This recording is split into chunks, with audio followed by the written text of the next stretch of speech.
Salut et bienvenue à cette troisième partie de notre série de vidéos qui porte sur les gabarits de perçage et les gabarits de fixation. Aujourd'hui, on va regarder quatre choses. On va regarder la fixation de pièces. Très important que la pièce soit bien fixée dans le gabarit de fixation ou de perçage. On va regarder également les butées. Butées, c'est des parties du gabarit sur lesquelles la pièce va s'appuyer pour être positionnée correctement. Et ça, c'est la troisième chose, parce qu'il y a les butées, oui, mais il y a le positionnement. Donc, qu'est-ce qu'on doit faire pour positionner la pièce correctement dans l'espace? Et la quatrième chose, on va regarder les tolérances. Les tolérances de deux manières. On va regarder les tolérances qu'il faut appliquer pour obtenir le résultat voulu sur la pièce. Autrement dit, ce que le client veut. Mais on va également regarder les tolérances qu'on va appliquer au gabarit pour s'assurer que le gabarit soit le plus utile et le moins dispendieux possible. Mais on ne peut pas faire rien de ça avant de se familiariser avec la pièce à produire. On sait déjà quelles sont les dimensions extérieures de la pièce. Pourquoi on a déjà, dans la dernière vidéo, produit les pièces brutes. Mais on n'a pas défini des trous ou des surfaces à usiner à l'aide de gabarits. Donc, on va aller au tableau, puis on va regarder ça. Bon, voici notre pièce. On reconnaît le contour extérieur de la pièce. C'est la pièce qu'on a produite dans la dernière vidéo.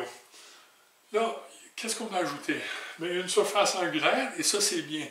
C'était pas sur le plan original ou ça ne faisait pas partie de ce que j'ai soumissionné au point de départ. Ça veut dire que pour moi, c'est vraiment une bonne chose, pour deux raisons. Première raison, je vais faire plus d'argent parce que le client a changé d'idée, ça me permet de demander un surplus pour cette nouvelle opération qui apparaît. Deuxième raison, il faut que je produise des gabarits de fixation, au moins une, puis ça va me donner la raison pour en produire une. On va produire un gabarit de mâchoire d'étau pour tenir la pièce, la tenir par les surfaces primaires et l'orienter à l'aide de butées pour venir fraiser cet angle-là, une pièce après l'autre. Je veux quelque chose d'assez constant. Ça, c'est ce qu'on va faire ici. Puis là, le gabarit de mâchoire d'étau, c'est le plus simple réellement, mais également le plus populaire des genres de gabarits qu'on peut utiliser dans un atelier maison. Donc, c'est ça qu'on va faire ici. Puis on a 1, 2 et 3 trous. Les 3 trous sont 1/4 de pouce. Notez ici que les dimensions avec 2 décimales, c'est plus ou moins 5 millièmes de pouce. Les dimensions avec 3, c'est ça qu'on a décidé la semaine passée, c'est plus ou moins 1, donc beaucoup plus précis. Donc ici, plus ou moins 1, ici, plus ou moins 5. Le premier trou ici est positionné à 0.37, 0.37, donc plus ou moins 5 millièmes de pouce des deux surfaces de référence de ce trou-là, ici et là. Très important de les identifier et pas oublier où ils sont. Mais le deuxième trou n'est pas orienté par rapport aux surfaces de référence, il est orienté, il est positionné par rapport au premier trou et une tolérance de plus ou moins 1. Ça veut dire que je peux produire ce premier trou-là sans trop faire attention aux détails. Plus ou moins 5, c'est pas mal slack. Par contre, quand je vais venir pour faire le deuxième, il va falloir que je change de référence. Ou quand j'aurai produit ce premier trou, je vais indiquer le premier trou que je produis et partir de lui pour aller faire le deuxième. Bien important. Donc, on va changer de référence ici. Puis, notre gabarit, il va falloir qu'on l'approche de cette façon-là pour que ça soit précis et que ça nous donne le résultat qu'on veut. Troisième, pour ça, pour ces deux trous-là, on va utiliser un gabarit fixation, un plate jig. Là, un plate jig, c'est ma pièce, ça soit par-dessus, la pièce est assise, ça soit sur la table de la perceuse et je perce à travers les deux. C'est très simple. Et c'est utilisé sur des pièces qui ont une grosse surface primaire qui est stable. Là, c'est stable, c'est pas très haut, mais c'est plus large. Parfait. Mais c'est très petit, donc ça va peut-être être un peu instable ou difficile à tenir tout de moins. Fait que peut-être pas un plate jig, mais peut-être un table jig, comme une table. Un table jig, c'est un plate jig, mais qui est monté sur des pattes, sur 4 pattes généralement. Ça, ce que ça me permet de faire, c'est de produire un gabarit un peu plus gros. Et ça m'empêche de ne pas utiliser la primaire comme référence qui est assise sur la table pour stabiliser le gabarit. Ça va être les 4 pattes du table jig qui va stabiliser la pièce et ma pièce va être montée en dessous. Donc, je vais tourner le gabarit de bord, monter ma pièce dedans, la fixer là, ensuite la revirer sur ses pattes pour percer les trous.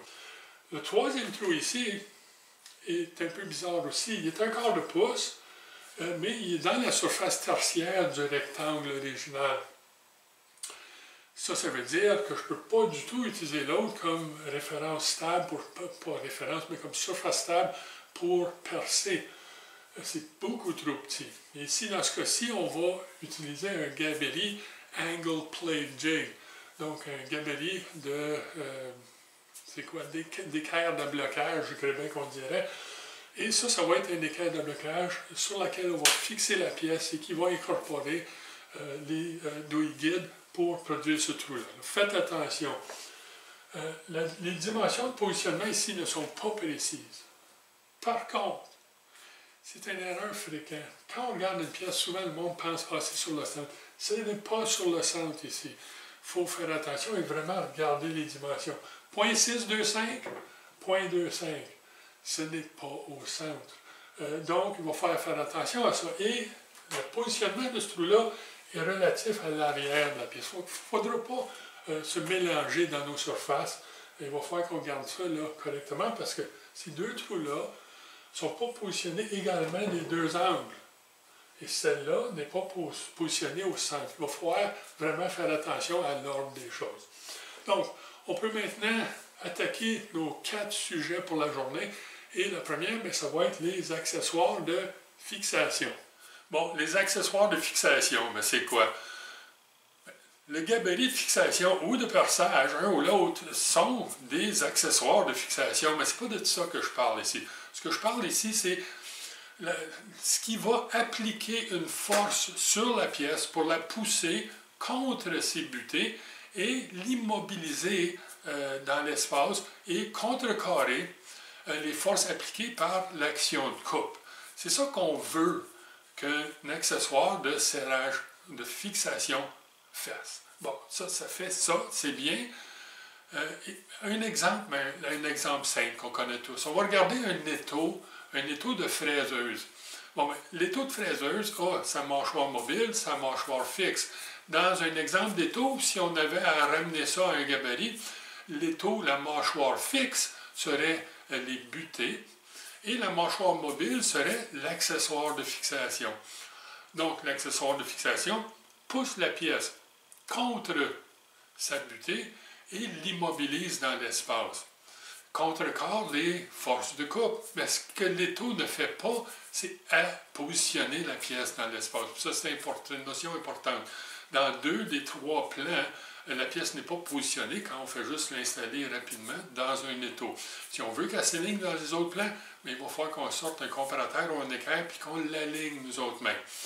Donc, ça, c'est la notion de base. C'est quoi un accessoire de serrage autre qu'un étau? Bien, ça pourrait être une vis d'ablocage. Ça pourrait être une vis qu'on peut utiliser en anglais, on appelle ça un thumb screw, qu'on tourne juste à la main avec une tête un peu plus grosse. Ça pourrait être une vis à 6 panclures bien ordinaire. Ça pourrait être une bride de serrage, donc une bride qui viendrait peser sur la pièce pour la forcer contre ses surfaces de contact, contre ses butées.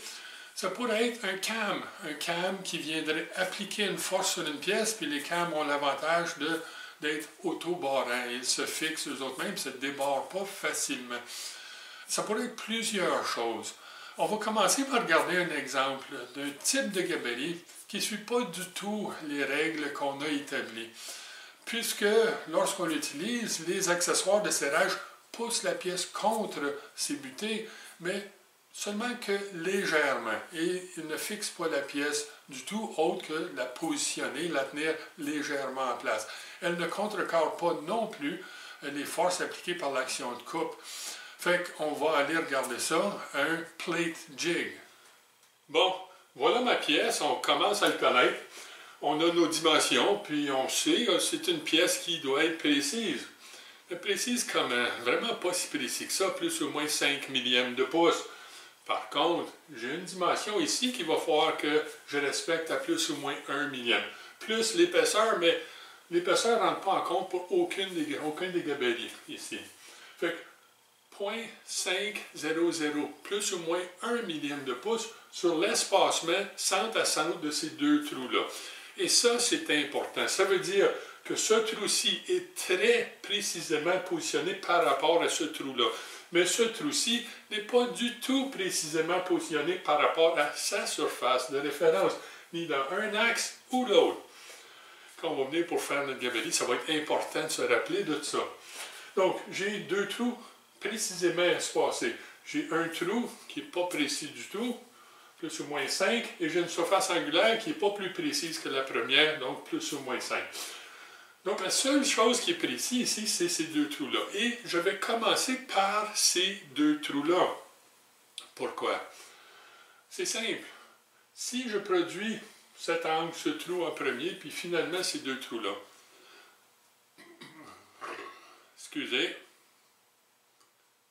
Et finalement, ces deux trous-là. Bien, je vais avoir un problème si ces deux trous-là, l'espacement n'est pas bon pour une partie. Supposons qu'on produit 1000 de ces pièces-là et que 1% de mes pièces sont pas bonnes à cause de ces trous-là. Je veux dire, les deux autres opérations, je ne peux quasiment pas le manquer, plus ou moins 5. C'est comme prendre un autobus puis passer à travers la ville. C'est pas bien difficile à faire. Mais ceux-là, par contre, c'est un peu plus complexe. Fait que 0.5, c'est bien beau. Si je manque mon coup dans ce morceau-là, ça va être à cause de ça.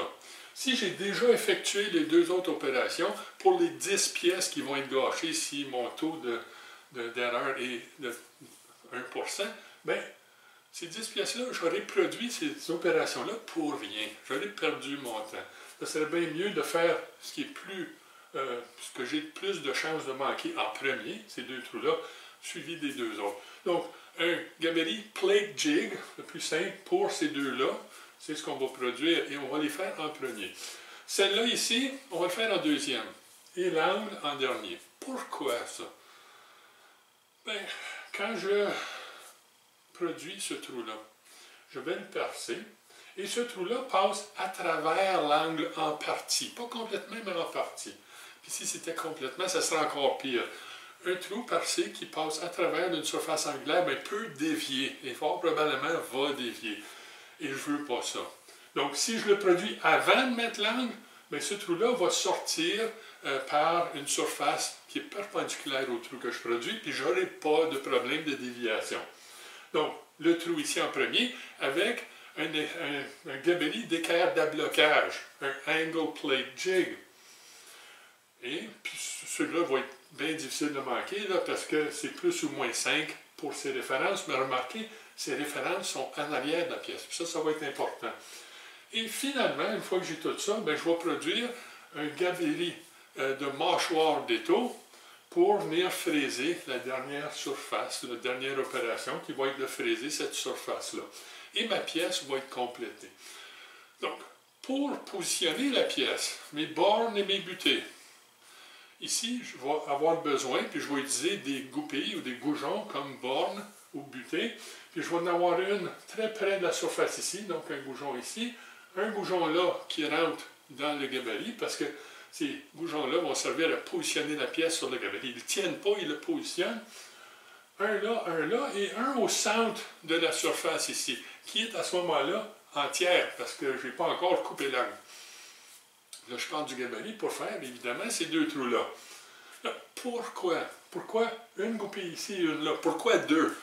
Mais c'est la règle du 3-2-1 du positionnement isostatique. Et si ça ne vous dit rien, là, arrêtez tout de suite. Allez voir la vidéo, il y a un lien juste là. Et bien, vous saurez ce que c'est, puis ça vous aider beaucoup. Pour la conception de gabarit, oui, mais pour toutes sortes d'opérations en atelier. Donc, allez voir ça si vous ne l'avez pas déjà vu. Et nous autres, on revient ici et on dit un là. Je n'ai besoin de deux points de contact sur mon secondaire et je veux qu'il soit espacé le plus possible. Pourquoi?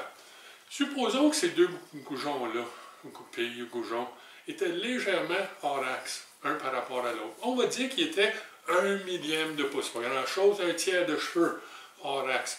Si je les colle proche un de l'autre, ici au début, le bout ici de la pièce, elle pourrait être beaucoup plus qu'1/1000 hors de position.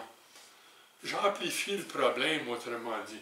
Si par contre j'ai 1/1000 de décalage, ils sont placés le plus loin possible l'un de l'autre, mais je ne pourrai jamais avoir plus d'erreurs sur ma pièce que j'ai de décalage sur mes goupilles. Donc, c'est vraiment pour ça qu'on veut les espacer le plus possible.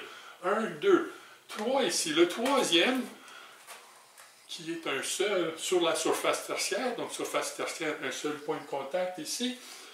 Et je veux qu'elle soit au centre, au milieu, en hauteur ici, de cette surface-là, à l'arrière. Pourquoi le milieu? Bien, ici, il y a peut-être une erreur angulaire aussi, peut-être pas sur les goupilles, mais sur la pièce. Ici, cette surface-là était légèrement à l'angle. J'aurais un problème si je plaçais ma goupille tout à fait en haut ici. Supposons qu'elle était 1/1000 hors angle. 1/1000 de décalage, du top au dessin, d'en haut jusqu'en bas. Si je le mettais ici, bien en haut ici, j'aurais la bonne dimension. Et en bas ici, j'aurais 1/1000. Si je le mets en bas, j'aurais la même situation, mais l'inverse. Par contre, si je le mets au centre, je divise le problème en deux. Au centre ici, j'aurais 1/1000 en haut, hors position, et 1/1000 en bas, hors position. Plus sur un bord, moins sur l'autre, dépendant de l'angle de sa direction, mais seulement quand même plus ou moins 5/10. Pas le millième original. Et ça, c'est juste parce que je l'ai positionné au centre. Donc, une goupille, une goupille, une goupille, et c'est ce que je vais utiliser pour positionner cette pièce-là. Et ça va être crucial. Mais faites attention, on va regarder. J'ai plus ou moins 5/1000 pour le premier trou et plus ou moins 5/10 pour le deuxième. On va faire un croquis. Je vais effacer ça. On va revenir faire un croquis très sommaire, là, pas un concept comme tel, mais juste un croquis d'un plate jig qu'on va utiliser pour ça, là, sans mettre toutes les cotes et tout. Et je pourrais expliquer le problème de tolérance ici. Bon, voilà ma pièce. En bleu, ligne fantôme, parce qu'elle n'est pas vraiment là. Et en mauve, bien, le gabarit comme tel. C'est juste une représentation, ce n'est pas le concept final. Et c'est un gabarit plate jig. Bon, j'ai deux trous dans le gabarit qui sont plus gros que les trous qui vont être dans la pièce, parce qu'il va falloir que j'aille des douilles guides insérées dedans. Et j'ai 1, 2 et 3 goupilles qui jouent le rôle ici de borne et de butée. Bon, mais borne et butée. Une butée, c'est également une borne, mais une borne, c'est jamais une butée. C'est quoi la différence? Si on regarde l'exemple de l'étau de tantôt, j'avais une mâchoire mobile qui appliquait une force sur la pièce et qui la poussait contre la mâchoire fixe. Et on avait dit que la mâchoire fixe, c'était notre butée. Une butée, c'est massif et c'est fait pour résister à la force qui va immobiliser la pièce. Tandis qu'une borne fait le positionnement de la pièce, oui, mais elle le fait en délicatesse parce qu'elle n'est pas conçue pour absorber beaucoup d'efforts, pour immobiliser. Elle n'est pas là pour immobiliser, elle n'est là que pour positionner. Et c'est la différence entre une butée et une borne. Dans ce type de gabarit ici, j'ai des bornes et des butées, puisqu'ils servent tous à la même chose, et ces bornes et butées-là sont là pour résister à la force appliquée sur la pièce, mais ils sont quand même délicates parce qu'il n'y a pas beaucoup de force appliquée sur la pièce ici. Ces gabarits-ci ont une pièce qui est assise sur la table. Ça s'assoit sur la table. Et je vais percer. En perçant, bien, la majeure partie, on parle de 90% environ de la force de l'usinage, s'applique sur le dessus de la pièce, à travers la pièce et dans la table. Donc la table est réellement une butée ici. C'est la table qui va positionner la surface primaire. Donc, ça c'est bien, mais ça veut dire que la force transmet à travers la pièce dans la table et vraiment, il n'y a pas grand-chose qui va être exercé ici. C'est pour ça que j'ai des petites goupilles et des vis thumb screw qui n'appliqueront réellement pas grande force sur la pièce parce que je n'ai pas besoin de la retenir solidement. Je n'ai qu'à besoin réellement que de le pousser contre ces butées ou ces bornes. Parfait. J'ai 1, 2 ou 3 butées ou bornes qui vont devoir être positionnées précisément. Mais comment précisément? Vraiment, ils vont devoir être positionnés parce que le bord de la pièce doit être positionné par rapport au premier trou en date plus ou moins 5. Là, ceux-là, je vais vouloir qu'ils soient plus précis que ça. Normalement, ça va être au moins la moitié, et mieux si on peut. Là, on pourra facilement positionner ces trous-là à plus ou moins 2, ou peut-être même à plus ou moins 1 millième de pouce, et c'est ça qu'on va faire pour ces 3 goujons-là. Il faut qu'ils soient précis. Je veux que ça soit le plus représentatif de ce que je vais vouloir avoir. Là, je vais avoir plus ou moins 5 entre le bord de la pièce et le premier trou. Parfait. Ça, c'est la tolérance sur la pièce telle qu'indiquée sur le dessin original. Bon, mais parfait. Mais le plus ou moins 5, c'est juste pour le premier trou. Le deuxième, il est très précisément positionné à 1,5 pouce du premier, centre à centre, plus ou moins 1 millième. Comment je vais faire? Mais ici, 1, 2 ou 3, plus ou moins une coupe de millième, en faisant attention, ça va aller. Et la même chose pour ce premier trou-là, dans le gabarit, là, pas le trou dans la pièce. Je vais avoir un positionnement de plus ou moins 1 ou 2 millièmes. Ces 2 millièmes, c'est parfait, ça n'a pas de problème. J'ai plus ou moins 5 ici. Quand je viens pour faire le deuxième, par exemple, c'est une autre paire de manches. Fait que ici, au lieu de faire 1, 2, 3, 4, 5, exemple, en réalité, je ferai 1, 2, 3, 4, 5, mais au lieu de le faire en section comme ça, je vais faire 1, 2, 3 et 4, celle-là, mais pas celle-là.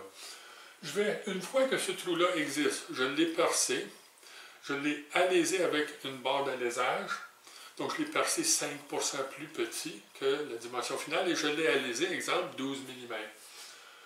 Mais je vais, une fois que ça c'est fait, prendre le comparateur à cadran et venir indiquer ce trou-là pour m'assurer que je suis bel et bien au-dessus du trou tel qu'il est. Ce n'est pas parce que je l'ai percé là qu'il est exactement là ou précisément là. Et ça se peut que le forêt ait avoyé quelque peu et qu'il ne soit pas exactement où j'aurais voulu qu'il soit. Je vais prendre ça en considération. Il faut qu'il soit en dedans de 5 millièmes du bord côté intérieur des autres butées, mais je veux savoir exactement où il est parce que je sais que la prochaine dimension, c'est 0,5 plus ou moins 1 millième. Et ça va être difficile à avoir. Il va falloir vraiment que je fasse attention. Je vais indiquer ce premier trou-là, me mettre à 0 avant de me déplacer pour le deuxième. Je vais percer le deuxième, plus petit que j'ai percé le premier, parce que je vais le percer puis je vais l'aléser plus petit que j'avais alésé le premier. Je vais à ce moment-là, avec la machine à l'endroit où il devrait être pour avoir mon 0,5 plus ou moins 1, je vais venir indiquer le trou que je viens d'aléser avec un alésoir machine plus petit que 12 mm. Fait que ce trou-là va être à 12, lui il va être plus petit que 12. Les deux vont être géométriquement corrects parce que je l'ai fait avec un alésoir machine, mais lui il va être plus petit. Pourquoi? Parce que je vais venir encore ici indiquer ce trou-là avec mon comparateur à cadran et voir s'il est vraiment où je veux qu'il soit. Si ce forêt-là original pour ce deuxième trou a avoyé par 1 millième, ces trous-là, il faut que je sois beaucoup plus précis, aussi précis que je puisse l'être. Mais ce que je vais faire ici, c'est que si je ne suis pas exactement où je veux être, mais que la machine l'est, mais le trou ne l'est pas, je vais simplement installer une barre d'alésage dans une tête à aléser. Pas un alésoir machine, mais une barre d'alésage et venir aléser le trou. Je n'ai laissé, je n'ai pas sa dimension finale. Là, vous allez dire, et avec raison, ça va être très difficile d'avoir le diamètre précis sur un si petit trou avec une barre d'alésage et une tête à aléser. Et oui, vous avez raison.